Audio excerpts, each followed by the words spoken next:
What's good, fam? Yeah, here's our second video for the week. This video is titled, Who Do You Shepherd? Okay, who do you shepherd? Now, I titled it, Who Do You Shepherd? Because as a minister, I want you to think about who are your sheep that God keeps sending to you. Okay, a shepherd, he keeps the sheep in order. He tends to the sheep. He guides and instructs the sheep. A shepherd is responsible for people, and he has to do something that helps these people move forward. Okay. The Bible talks about Jesus being the good shepherd. When Jesus shepherded God's sheep, he led them back to him. Jesus wasn't big on telling people what to do and micromanaging people. Jesus simply guided God's people back to him. And he did it in such a way as to where they met God through him. Who do you shepherd? I shepherd young adults. I lead God's 18 to 22-year-olds back to him. I shepherd them. I guide them. I instruct them back to him. I don't lead them into sin. I try to lead them out of sin while I do my best to overcome sin. If you are a shepherd, you have a natural influence over people. You have a natural gift and ability to speak to the heart of a human being. Okay?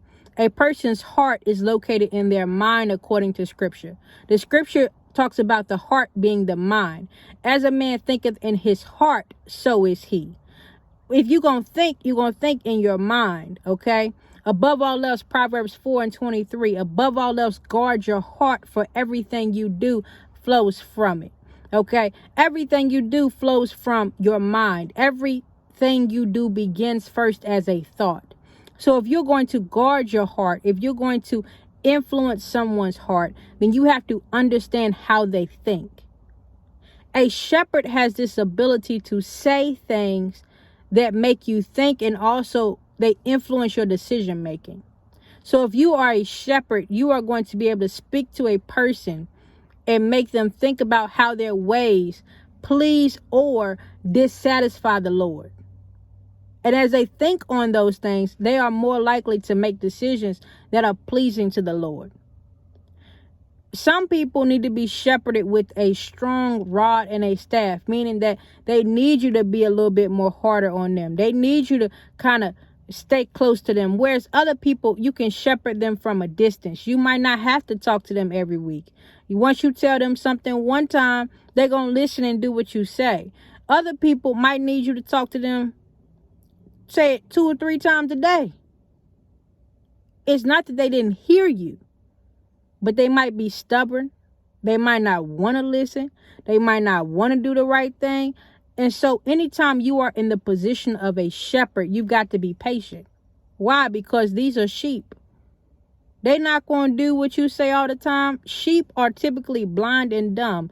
Sheep in the Bible and in real life, they are animals that they wander aimlessly.